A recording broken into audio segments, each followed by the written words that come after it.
Ladies and gentlemen, I'm yours truly, the legend himself, Labzy, aka the best motherfucker you ever met in the history of your life, and I can prove it to even though I shouldn't. The most loyal, the most honest, and the most respected. And this episode is going to be interesting. I've had a lot of creatives in my time, but yet I haven't done a TikTok influencer. So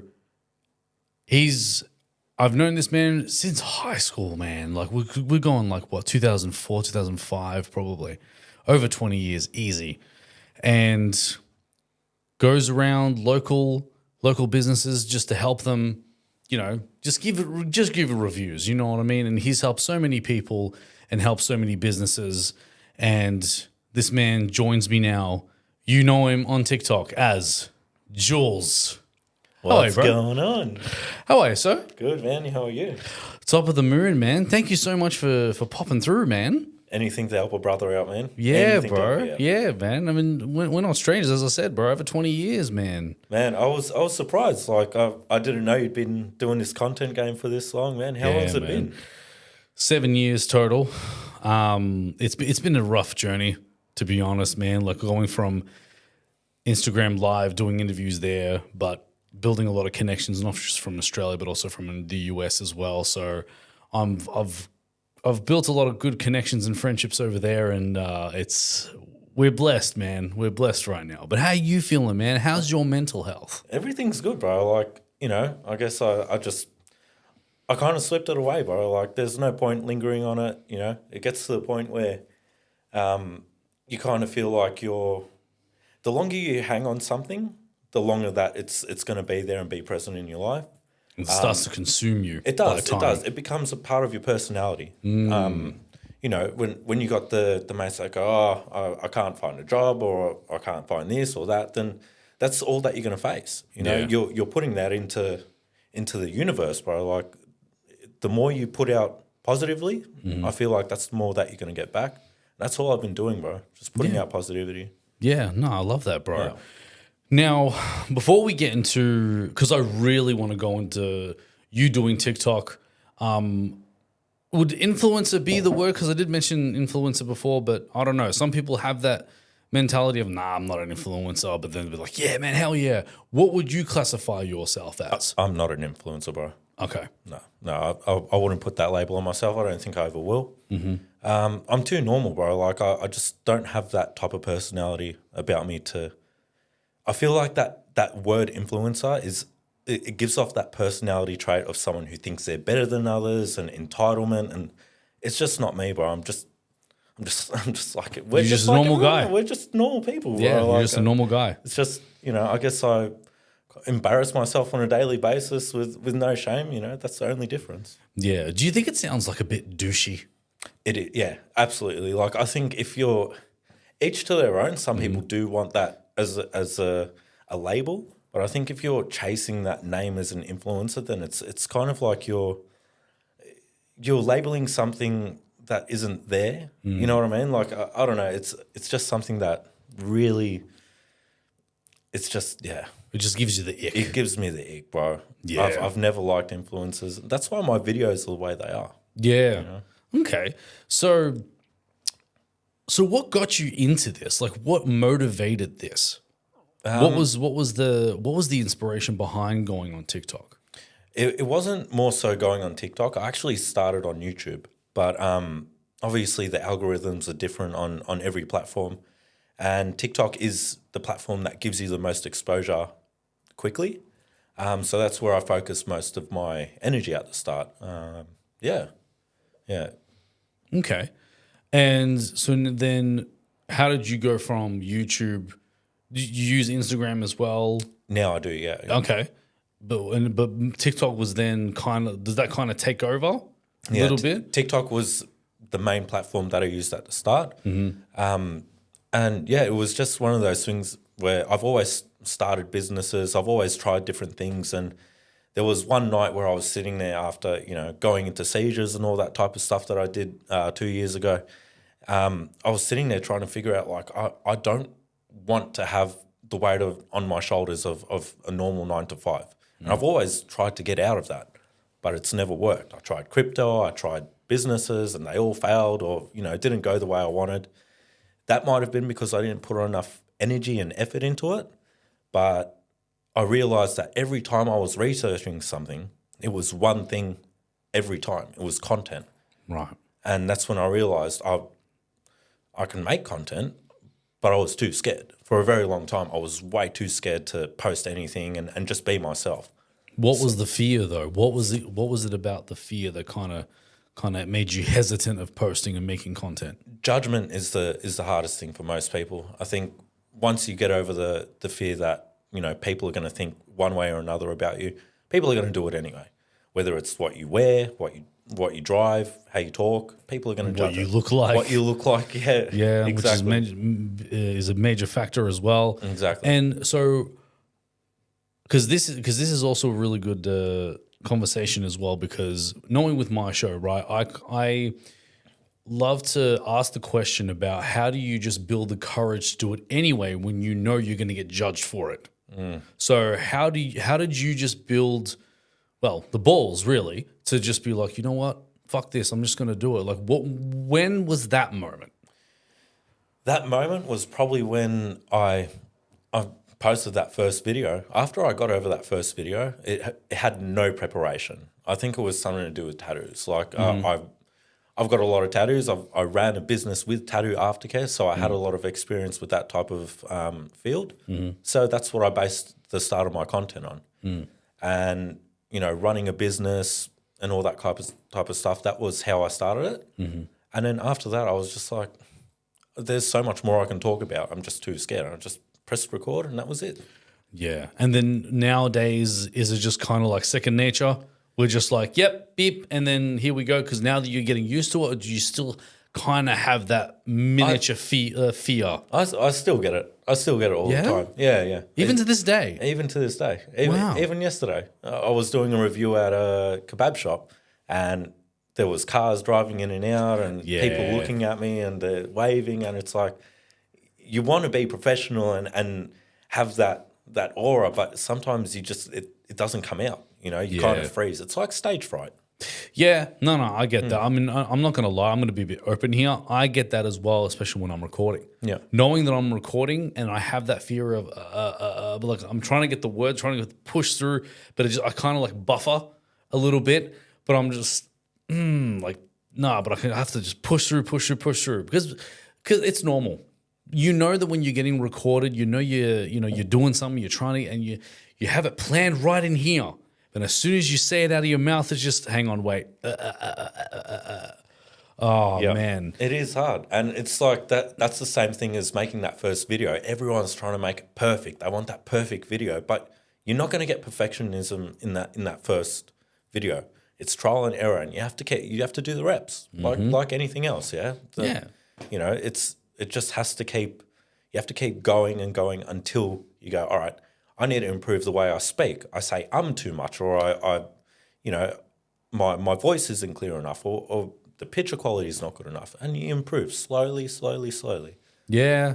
No, I definitely understand that because growing up because I didn't finish school, right, and I've always thought that because I didn't finish school, that means basically I'm a dumb cunt, basically, right, and I'm just like, no, I don't want to sound like I'm a dumb cunt or I'm uneducated or whatever. I have to learn how to be like, how do I learn to speak properly, to be taken seriously, right? And I think by time I'm able to master that. Yeah, it might slip up here and there, but we're all human at the end of the day. Right there. No, that's true. It's true. Like, I think the more you do something, the more focused you become because you stop thinking about the small things, the lights, the cameras, and all that type of stuff, and you start enjoying it for what it is. Yeah. Oh yeah. With yourself doing the interviews, who is the biggest person you've interviewed so far? Man, we're talking about American Pie, bro. Thomas Nicholas. Wow. And it's interesting you asked me this because it's a year ago today that I interviewed him. No way. So the story behind that. So he shout out to Thomas Nicholas, man. He's doing a fantastic job. So he's been doing a little bit of acting, but also he's been in a band. and he travels around the world doing like an American Pie emo night kind of thing. Yeah, punk rock. Yeah, punk rock, True. right? And so, and he would kind of trying to change the popular songs into American Pie themed type of songs. For example, you know the song "Stacy's Mum." Yep. He'll change that to Stifler's Mum. Ah, You know, and then use that, Yeah. And the manager at the laundry bar when he was performing there, the manager at the time hit me up saying, "Hey, Thomas Nicholas is here. He's from American Pie. He needs people to interview him, blah, blah, blah." Pulled up. I wasn't able to because there were so many people and so much noise and da-da-da. And she said, "Hold on a second. Make sure you keep make sure you're available tomorrow." I'm like, "All right, done." Then I get a call saying, "Meet him at this cafe that's like," I forgot the name of it, but it was right next to Melbourne Central. Got there, met him. Fuck, he was a sick cunt, bro. He was awesome. He would. He was so nice, bro. No bling, no expensive thing on, just plain black t-shirt, black pants, and black chucks. Oh, rocking the. That chucks. is it. Yep. Right? And such a nice guy. I only got half an hour out of him, but I'm better than freaking nothing, bro. That's amazing, bro. I know. They don't make movies like that anymore, man. Man, it's ridiculous, bro. The movies from back then. Were Yeah, just, man. Which you can check out that interview with me and Thomas Nicholas, which is on the. If you guys want it, I can give you the link tree, which is going to be on there too. Suss it out, bro. Please, right? And just excuse because starstruck, first Hollywood celebrity. You'd be nervous too. Let's be honest. But yeah, so. And that gave me the fire to be like, if I was able to get a Hollywood celebrity, bro, what else? Who else big can I get? You know what I'm saying? Anyone you want, bro. Bro, I know, man. It's such an amazing it's been an amazing journey, man. But for you, have you collaborated with anyone big in your journey of doing this? In all honesty, I probably don't plan on doing any collaborations unless it's people to help out mates and help them build a platform for themselves. You know, the close friends that I've got that want to do it, that haven't taken that step and have ideas, really good ideas, but they just need to put it into action. Mm-hmm. I'm more than happy to help. Even people that are in my community, I've helped, build that courage to start. Someone started a book TikTok reading love novels. Nice. I'm happy to do that, but I don't think I'll collab with other people. I've been at influencer events and it's not my cup of tea, man. Yeah, tell me about that, bro. Like what was the event? Like what was happening? So we're at this perfume launch for Palomo. Okay. We'll get rid of that one. Yeah. So we're at this perfume launch and basically you had all these influencers there smelling all the perfume and reviewing it. Mm-hmm. They had a big media team there and big banners and all that type of stuff. And they interviewed all of us. And obviously, me being me, I hadn't been in that situation before. Yeah. And, I was just like, I spoke to one of the influencers. I go, how did you go? I go, it was pretty full on, huh? He goes, nah, I'm a professional. Like, nah. I was like, yeah, bro, he had a big head. Yeah. like, bro, who do you think you are? Like, relax. You're a human. Have a normal conversation. You don't have to be arrogant. Yeah, don't be a dick about it. And bro, now looking at it right now, I've grown more than him in terms of a following and all every other analytic on my page. Yeah. And I'm still normal. I don't know how it gets to people's head like that. I don't understand it. You have two types of people when it comes to media and like content and stuff like that. You have two types of people. The one that actually love doing it and the ones that do it for the clout and do it for the attention, doing it for the wrong reasons. Absolutely. Right. Yeah. And I think that's, is it probably, well, I wanted to ask you, is that the main reason why you don't want to be called an influencer because you don't want to be seen like them? Absolutely. Because that's the exact stigma that I don't want to have about me. Mm-hmm. Because it's just not true. I just know, even if I had 500,000 followers, it wouldn't get to my head. I just don't know how it would. I don't see it happening. My viewership, I've got videos with nearly 4 million views, and the next day I was eager to post again to entertain. Not because I I had to or I needed to. I get anxiety if I don't post. Right. Do you feel it's it gets to your head sometimes? It does. I get like frustrated if I can't get a piece of content out on before a certain time. It really gets to me. Like, and it's hard with family life and kids and everything. Like, navigating that is not easy. It is not easy. Yeah, which I was going to ask, how do you balance family with doing what you do? It's the only reason why I don't go gym at the moment, because there's actually no time. People say, oh, you only need an hour out of your day to do it. I literally do not have that hour. I can't squeeze any more time into my day. Yeah. By the time I'm done content, putting the kids to bed, getting myself rested, I want to spend time with my missus. It's already 10 o'clock at night. I've got to get up at 5. Yeah. There's no time left in the day. And it's like, I just monitor what I eat. Even though I do these food reviews, I'm not a glutton. You know, I don't just jam everything into my mouth and you know, I'll take it to work the next day. I'll bring it home for the kids. You know. That's what I do. Yeah. Well, okay. And I think that's also another question why I do what I do, is because I want to understand the behind the scenes situation, right? Because it's like, well, yeah, they love to see a lot of people have this idea of, oh, this looks easy, bro. It's easy to make a video or whatever. But it's like, no. You have to edit. You have to make sure you have the rights. Like, you have to have the right, like, time. The timing is everything. Like, you and I had a conversation prior to this interview as well. And I picked your brain a little bit. Like, it's all about timing. It's all about positioning. It's all about, you know, is the lighting okay? Whenever, just that way anything stands out. You know, you want to make sure you want to have as much information or to get to the point, because, you know, ADHD and, you know, short attention span, you want to make it attention span friendly. Yep. You know, and value. And value Has to have that value. Yeah, man. In every video, every time. And some people just don't understand that. And then I think that when they try to do it and then they realize, I'm like, oh, wow, this is actually a lot. You know what I mean? Like, even with this, like, now that I'm not just doing it through Instagram Live anymore, all I got to do is just post it and that's it, done. Now I got to record, make sure I get audio from here, and there, then edit it, put it all together, chop it up, then post it, then create shorts. Yes.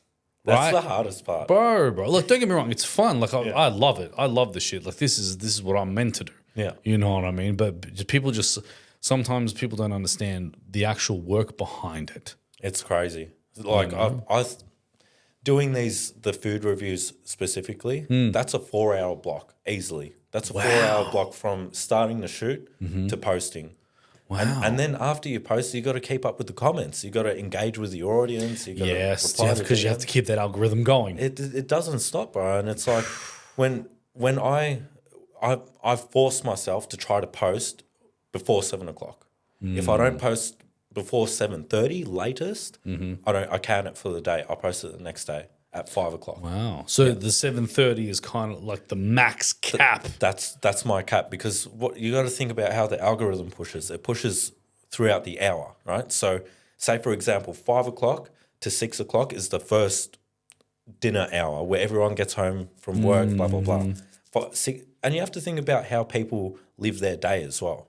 If you're going to post a barbecue video about how you cook at home and all that, you don't want to post at 8 o'clock in the morning. No, People haven't even woken up. You have to really put yourself in the mind of the viewer. What do they want to see? Maybe inspirational, maybe something about getting up in the morning or work or the traffic. Anything to do with that person. That's why you have to always think about the value you're going to give that person when you make that video. Okay. Yeah. Yeah, wow. Yeah, no, but you're absolutely right. I think it works the same way as TV, because it's like, well, you know, you're getting like the news at 6 and everyone's coming home having dinner. They want to know about the news that's happening in the world. And then they'll put like The Simpsons on or something right after the kids or whatever. And no, I can understand that. I get that. Because I don't know is there such thing as a lunchtime algorithm cap or a morning cap with the content? I reckon the earliest time you should post if you're trying to get to that evening time is 4:30, That's the earliest you should be posting. Really? Ideally, you want to post at 5, 10 past 5, so then you miss all those people doing the same thing. Right. Because it gets cluttered at 5 o'clock. Everyone's posting, bang, 5 o'clock. Yeah. You hit that 10 past 5, everyone's getting their push, but then the algorithm goes, oh, this guy's new. Boom. Yeah. That's little tricks that I've learned along the way. How did you learn about the algorithm? Trial and test. I trial and test everything. I'm very analytical with my timing, how long I make a video, what I say, you know, how many times I cut a video, how quickly I do it. And you start to notice that in even a Mr. Beast video. If you monitor and analyze his videos, he's cutting every 2 to 3 seconds. Bang, zoom in, bang, boom. Like there's always something going on. Okay. And then when you start watching TV shows and kids' cartoons, you see that too. Right. The quick shots, it's every 3 to 5 seconds. You'll see a different cut, a different angle, a different person. Yeah. Right. Or it'll cut to B-roll. Okay. Yep. Wow. Yeah. And you really study, because that's basically how you study it. It's more about, it's you basically have to do content and videos like you're creating a TV show. That's right. Well, you basically become a TV show at one point because, you know, people watch my videos now and they're watching it like it's a series. Like they want to see where's Julz eating next in the West? Who's he supporting today? You know, and that I love that. It's cool. You know, it's something you build for yourself as well. Yeah, that's one thing that keeps me driven.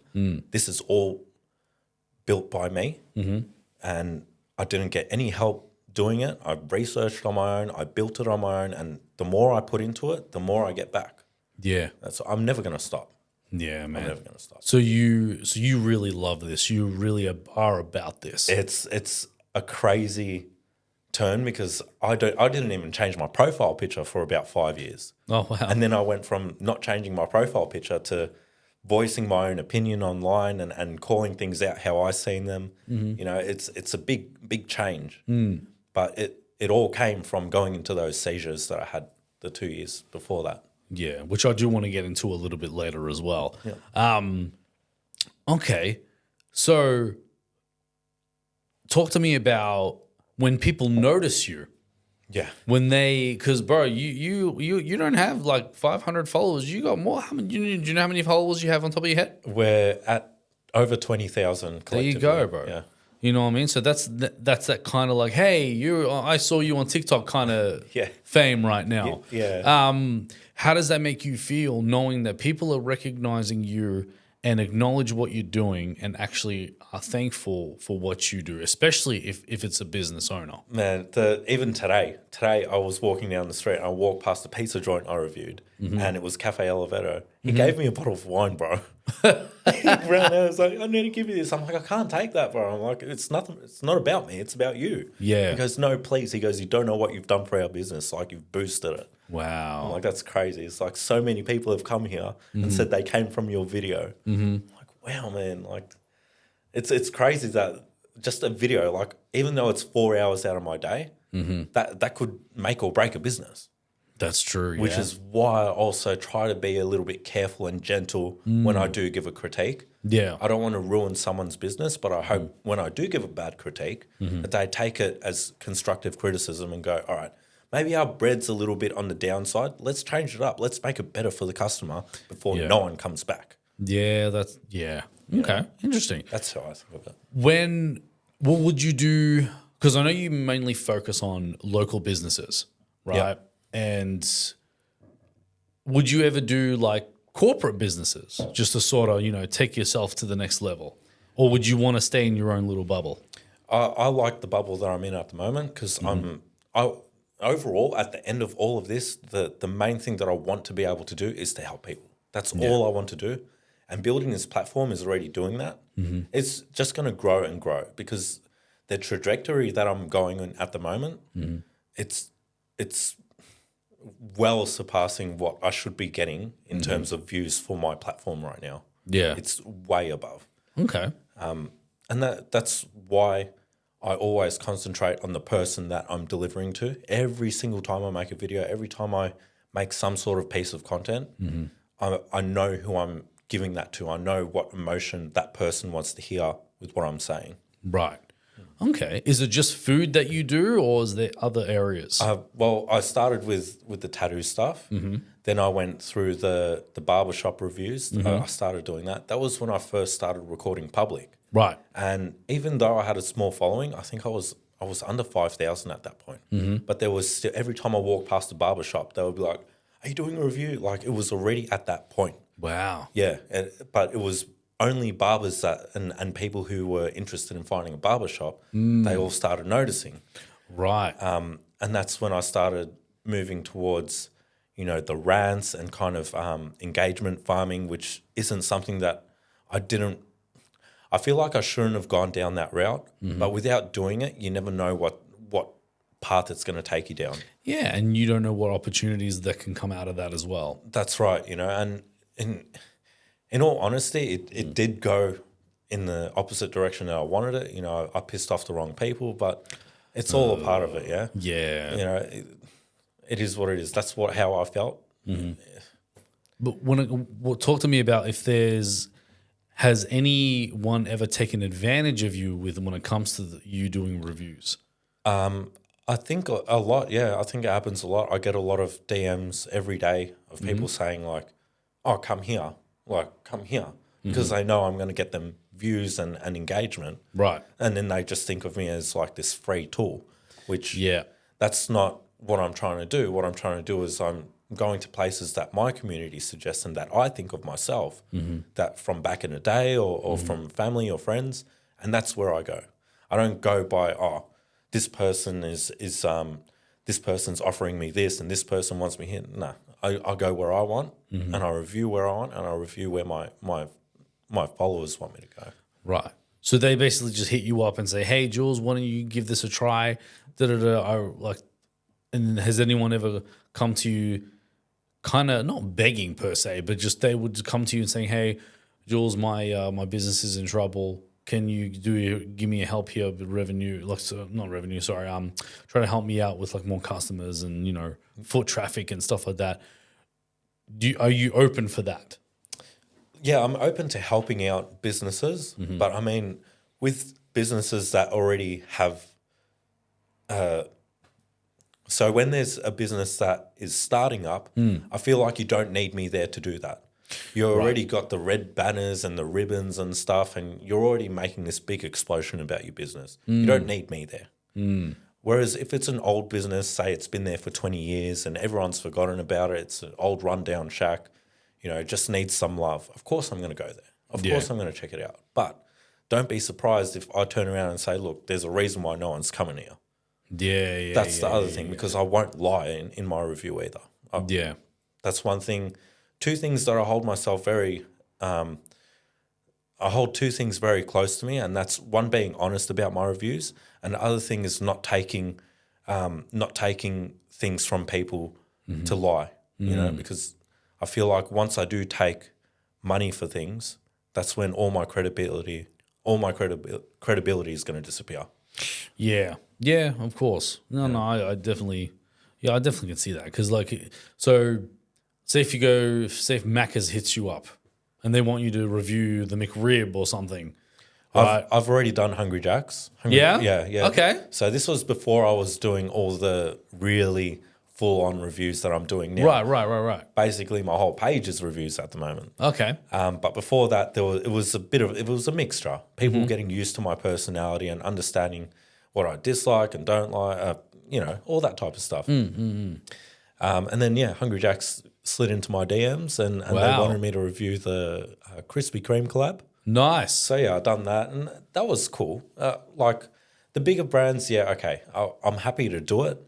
But I think at this point, I'm sticking with just the locals. I'm sticking with the locals from here on, to be honest. Yeah. Because I mean, look, it is good to have like a corporation to kind of be like, "Hey, do this review," like from time to time. Yeah. But I'm a big believer in the local businesses are more important. Absolutely. Because they're the ones that make the suburb, really. Yeah. You know what I mean? They make the suburb, they make the towns. Like, if you look at, St. Albans, for example, right? There's a lot of businesses like Vietnamese and stuff like that. Yes, there's a lot of foot traffic because obviously it's the culture, but at the same time, it's like, they're getting the support because, the food is actually good. Exactly. You know, like, man, people would brag about local restaurants that are actually good, then brag about, oh my God, Macca's is amazing. Exactly. You know what I'm saying? Yeah, like, yeah. and yeah, so that's why I believe that local businesses are way more important than corporations. I think so too. Yeah, man. You know, I'd collab with things like NordVPN or things like that, but you know, I don't think I wouldn't ever. I don't think I'll collab with the bigger food chains from here Yeah. on. Yeah. Okay. I'm wiping that out. Yeah, no, fair enough, man. No, fair enough. Well, even if a corporation offers you the figures, that money, know what I'm saying? I don't think I would. You won't do it? Nah, because honestly, when I did start doing this, I had no intention of making money off people or businesses at all. The main person I wanted to make money off was the big companies, YouTube, Meta, and all that type of stuff. Right. And at the moment, I'm starting to get income from Meta, which Beautiful. is Facebook and Instagram, and I'm halfway there. I just need to lock in YouTube, and you know, I'm on my merry way. Yeah. You know, I'm doing what I set out to do. I'm not going to stop till I get there. My G. I love that. I love that motivation. So we'll talk to me about motivation. Like how what keeps you going? Like how do you stay motivated doing this? I'm already there, bro. I'm already Okay. there in the future. I'm just catching up. That's all I'm doing. It's all a catch-up game. Yeah. Even when I'm having a shit day at work, I'm still working the shift work, you know, going to bed at 8 a.m. after working 8 hours or 9 hours or whatever. It's just all part of it. Even if I'm there and I'm like, stuff this, I don't want to do this anymore, like this. Yeah. But then I put myself in that mind state. If I was there and I was already where I want to be and I was there for one shift only, Yeah. how would I react to a bad day? Yeah. Because it's just a bad day and not It's a bad just life. a bad day. So that's how I think about everything that comes along, whether it's good or bad. How would I react? Low views, whatever. Yeah. You know, big views, move on. Right. And I've been like that for a while now. Yeah. Has the views ever consumed you at one point, and how did you shake it off? When I did have that first initial viral video, that was pretty intense. Every time I swiped, it was maxed out notifications every time I refreshed, and it was just bouncing and bouncing and bouncing. And I got to a point where my phone nearly froze. Like it wouldn't reload, and like it was saying error at the top. And Shit. yeah, it was wild. It Yeah. was wild. Wow. Yeah. But that video didn't go viral until I think it was like 2 months after I posted it. Really? Yeah, so it sat at about 200,000 views. And then after January, I think it was like the 3rd of January or 5th of January, it bounced to nearly 4 million. It just kept climbing and climbing and climbing. And Do you know how it done that? I have no clue, bro. Yeah. No clue. I have a feeling it's because of one of these American people. They done like a skit about the eye color changing video. You know, some Asian bloke got his eyes yellow, Okay. honeycomb. Okay. And some girl done a comedy sketch about it, and I think that video pushed it to my video because people thought I was that guy. Maybe Right. I'm not too sure, bro. I'm not sure Right. what goes on in people's heads, but Yeah. it's it just skyrocketed. This is the strangest thing about the algorithm, though. Yeah. It's like you don't know if it's steady. Like I just feel like it's not, because this is the thing. Like for me, because I'm trying to get some views, I'm trying to get some, trying to get that out there just to sort of make my show more valuable. You know what I'm saying? And I've always felt that the algorithm is just too confusing sometimes. It is. Yeah. It's like a toxic relationship. Yeah. It's like a toxic relationship. Yeah. Yeah. Man. I can't stand it. Like, even for me, there's some days where I think, man, this video is gonna pump. Like, this is a mad video. I done Katik, which is a highly requested kebab shop. They do what's the things called? Adana. HSPs? They do Adana. Oh yeah. Adana yeah. kebabs, and Right. it was so highly requested, bro. That barely hit 10,000. But then I do this random kebab shop in the middle of nowhere, and it hits up like 200,000. And it's like, Yeah. how does makes that no even sense. work? It doesn't make any sense. But it is toxic, and that's how they keep you going. If the views were always like that, then you just post whatever you want. You wouldn't grind for it. So you don't really, do you pay attention to views still or not really? Somewhat, I do, just so I know what the outliers in my content is. So that's one major thing that you should always be looking for is outliers on other people's pages. Right. For example, if there's a podcast that has 1,000 followers or 5,000 followers, and then they've got 500 views, and then they got one video that's got 20,000 views, that's an outlier on their page. That's a sign for you to maybe look at what they've done in that video to make that an outlier on their page. Right. That's where you get your information from. You know, where you see a random viral video. Yes. And you'll go on their page and it's like everything else is 200, and then they've got 2 million. That's an outlier. Right. So that's where you need to try to take that information and figure out what they've done. How long did it go for? Does it match up with this viral video? Did that go for this amount of time too? And I'm very analytical. I don't consume content much anymore. I'm more so observing and taking information out from everything. Right. Now, well, what are your thoughts on boosting? Because there is that option to boost a post from all platforms, even Meta, TikTok. Yeah. They give you that option. Do you feel that boosting can help, or do you feel like it's a waste of time? I think it's a waste of time. I think it's just like any other paid service. I feel like if you do boost, you're going to end up crashing even worse afterwards, because I feel like you need the real engagement, because it's not real engagement when you boost it. It's like you're promoting a post, but then the people that see that post, they might go, oh, well, I don't even like that video. Why is it even showing up? And then your next views go even lower because you think, oh, this video done mad. Like I boosted it. It got me 10,000 views. I'm going to keep following this formula. It doesn't work out. Right. Interesting. You need to find that formula for yourself to grow. Right. Yeah. Okay. Because look, I'm not going to lie, because I have been experimenting with the algorithm, and I have used boosting before. I did a post of, if you're a creative, DM me, come on the show, and I boosted that. And look, I'm not going to lie, there have people that have hit me up and then say, hey, I saw your thing, I want to be a guest on the show, So it has helped in that area. How did you find your views afterwards? Did they crash? No, not really. No, I'm not going to lie to you. Like, because the one that I boosted ended up getting on Instagram, that got 27,000 views, right? That's good. And every post that I do has been very steady. So it's about, I'll say, between about 600, 700 views, like just very steady for each video that I do, right? So I'm confident to say it does have that little balance there. Yeah. So when it comes to boosting, I'm like, okay, well, maybe I could invest a little bit more into it. But I wanted to get your opinion on that as well, because you haven't used it, you haven't spent any money at all. Nothing. I've spent not a cent on my accounts. Wow. I haven't spent anything. All I've done was I created the accounts and I started posting. Wow. I do. Obviously, I pay for my food that I review, and anything else that requires me to buy something to show something. But that's all I've paid for. Everything else has been natural. Oh, wow. Yeah. Have you ever experimented with the boosting though? Nothing. No. At all. I had this little thing in my head when I first started posting. I would go onto how it says pay to promote? Yes. I click on it and I back out.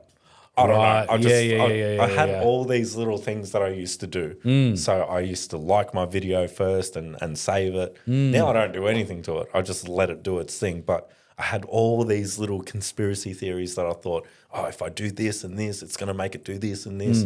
But honestly, it all just comes down to experimentation and trial and error.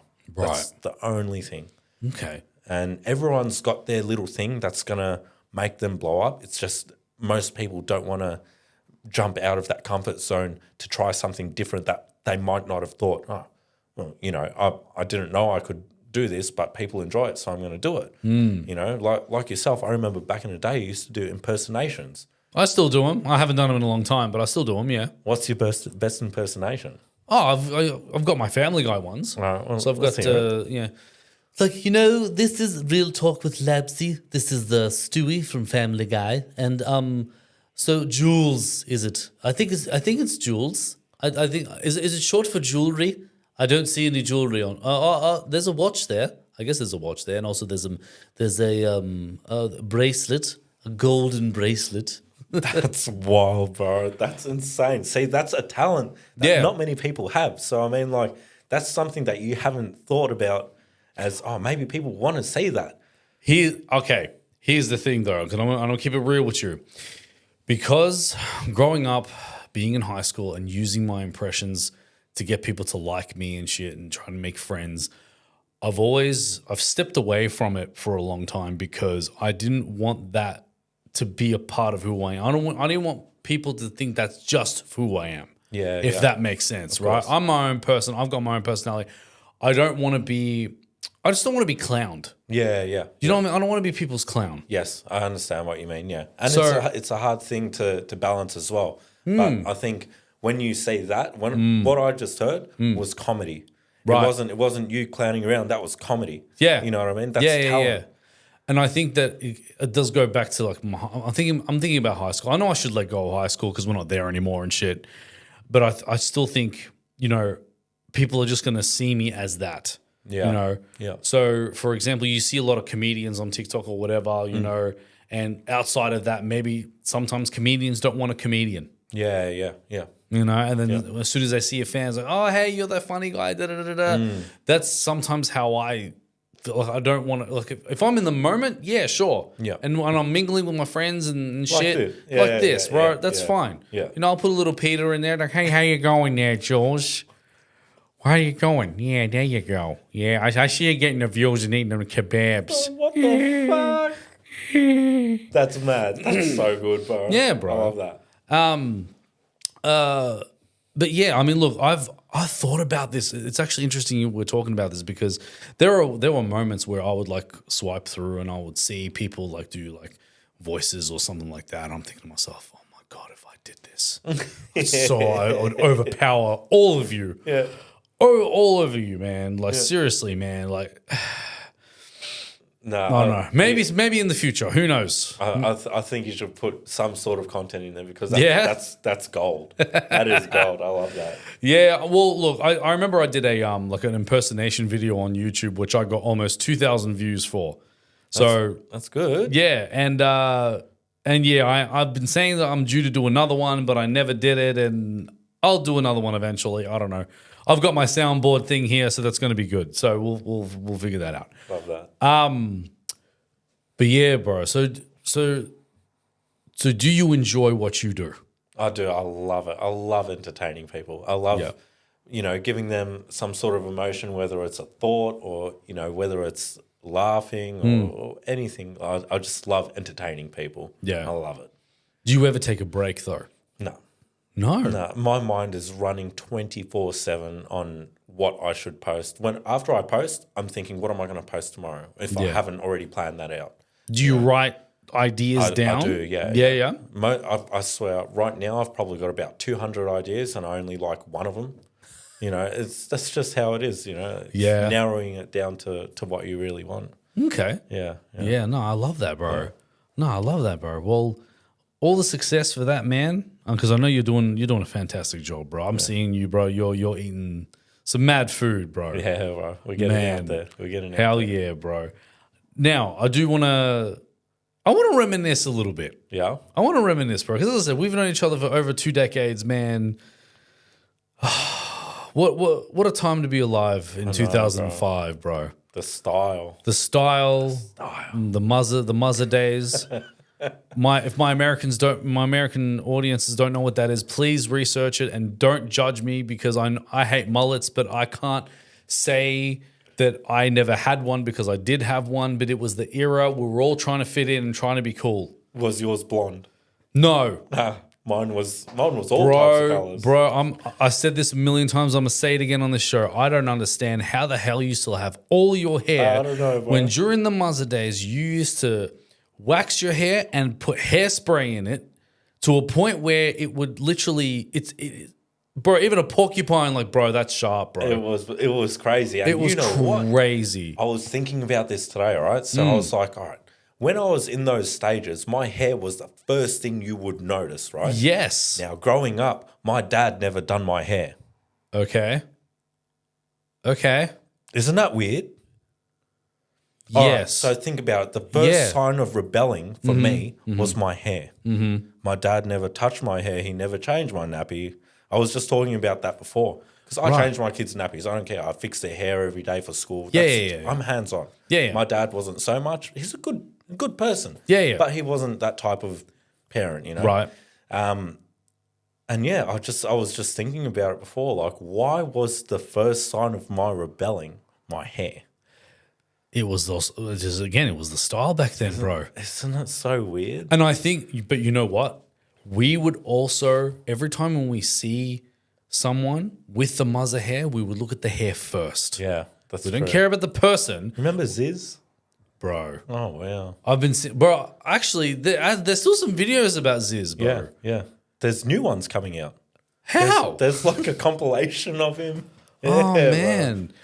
Bro, but a lot of people saw him as a muzzer god, Yeah. basically. And you know what? He was the start of proper self-expression. Yeah. He didn't care what anyone thought. He was him, and he triggered the masses, and that was the start of it, bro. There was no one else like him at that stage. Yeah. I can't remember anyone else before him doing that in Australia. Yeah, because a lot of people were also like, "What's so great about this guy?" Like he just went to raves, and obviously he was doing drugs and stuff like that too. You know what I mean? So what was so special about him? But Exactly. I think if you listen to his story, that's when you're like, "Oh, okay, now we kind of understand." Yeah. He was putting himself out there. He was putting himself out there, bro. Do you remember the Gymnaskians? Do you remember them? Gymnaskians, They were like a comedy group. They used to do the yes. run. Dun-dun-dun-dun-dun. Yes, The yes. Gymnaskians, Yeah. Yes, wow. I think Teddy was in that too. Was he a part of the Gymnaskians?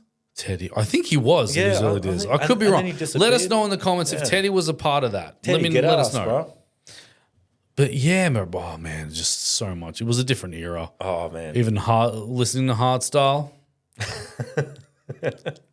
going to bubble. Oh my god, getting bubble rash. Yeah, bubble. Yeah, fuck yeah, bubble. I remember going there. I was only like 14, bro, and I was getting in with the security. That's crazy. You were the youngest in an. No, I was 15. Sorry, 15 getting in with security. do you actually remember going to the Sunshine Rollerblading Center for an underage club? Yes, I remember that. That's probably what that was. It wasn't bubble. It was No, it was actually Bubble. Was it actually bubble? So the pizza shop owner at Taylor's Road Shops, pizza owner, his name was Jimmy, and he was a bouncer at Bubble. He was Wow. also Yeah, also helped out with other things. Yeah. And I would also help him out with other things. And that's when he was like, all right, you come with us. Come with me. You were part of the group. I shall get you in. Yeah, that's how it was. Wow, man. Yeah, even Sunshine Rollerblading Center, the underage. That was we wild went- there. That was, yeah, bro. That was pretty intense for an underage. Yeah, I must say. Like, I saw like a mad brawls there. Yeah, bro, yeah. All the muzzer brawls from Sunshine with Taylor's Oh, Lakes. man. No, but not just that. I remember like the school rivalries as well. Yeah. It was Taylor's Lakes versus KDC. Yeah. It was also Taylor's Lakes versus Copperfield. Yep. I think it was Copperfield and KDC at one point as well. Yep. Man, and also CRC somehow got involved. I don't know why. They should have stayed out of it. Yeah, I know. And also Sunshine was the school to be feared. Yeah. I remember when Sunshine High School or Sunshine Secondary College used to be the school that no one fucked with. Yeah. For some reason. Because it was too far out for all of us other Westies because we had Kings Park, Taylor's Lakes, Sydenham, you know, all them other schools close together. They were all versing each other in whatever sport or whatever, you know, they all knew each other. Yeah. Whereas Sunshine, they were in their own group. Yeah. You know, they had their own area. No one came down there. You know, I think it was from Albion to Tottenham. Yeah, it was Albion, Tottenham, Sunshine, a little bit of Footscray as well. Yeah. Because I remember there was like a bit of a crew there in Footscray as well. But man, like we were just representing our area code, I guess. It was crazy. I'm doing a fish and chip shop, and it's actually the one on Kings Road, Captain's Fish and Chips. So when I do the intro, I'm going to go, I'm in Kings Park. just to get Please. it out. You have to. I have to You get have it to. out, yeah. Kings what? Kings Park? I got to do it. Yeah, I you gotta have to, do it. bro. I No, will. you have to, man. But those rivalries were crazy, man. I remember I was on the train with, more than 5 people. Yeah. And we were all just carrying on. We had music on. We were teenagers going into the city. And we stopped at Sunshine, and this big Islander rips open the door, wipes my mate out, cleans him out, his face back on the floor. Shit. The door's shut, and they just walk away. Yeah. And this bloke who got knocked out, he was a bad mofo. He was very well known in Yeah. the area. Wow. Very well known.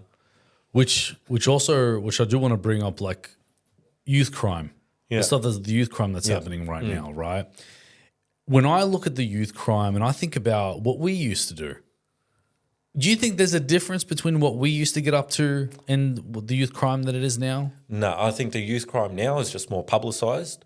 Yeah. And more people can talk about it. More people can spread word about it.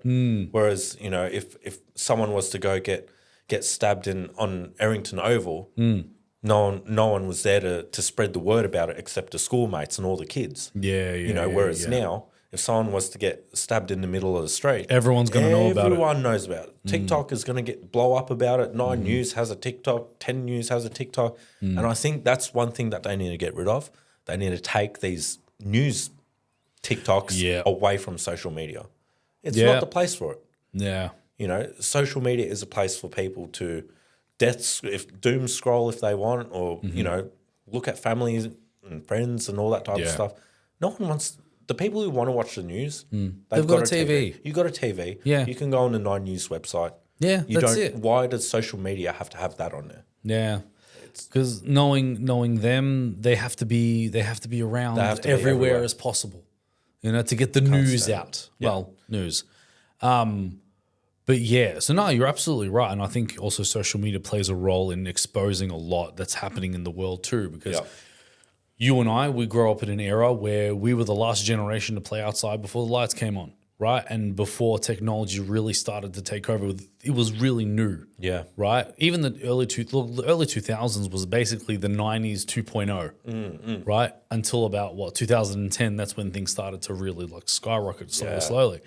But yeah, when it came to the stuff that we used to get up to, it wasn't really publicized. It wasn't really anything. It wasn't, and it was just as bad as what I hear these days. Yeah, of course. They say, people's houses are getting broken into and the cars getting. Yeah, I've witnessed it. Yeah, I've seen that happen with my own eyes a lot. Yeah, I've witnessed that too. And it's just I don't know. People make it. All right, it is bad. I'm not saying it's not bad, but it might be slightly worse because now they're using machetes and things like that out on the streets. Did you ever have a machete? Yeah, I did. But I mean, see, that's what I mean. Yeah, so did I. And that's the thing. It's just more publicized now. Yeah. And I guess more people are using it because there's more stress on the communities, with all the social media pumping out all this stuff that's going on, all these gang wars. Yeah. Everyone protecting themselves and being, defensive on the street. Yeah.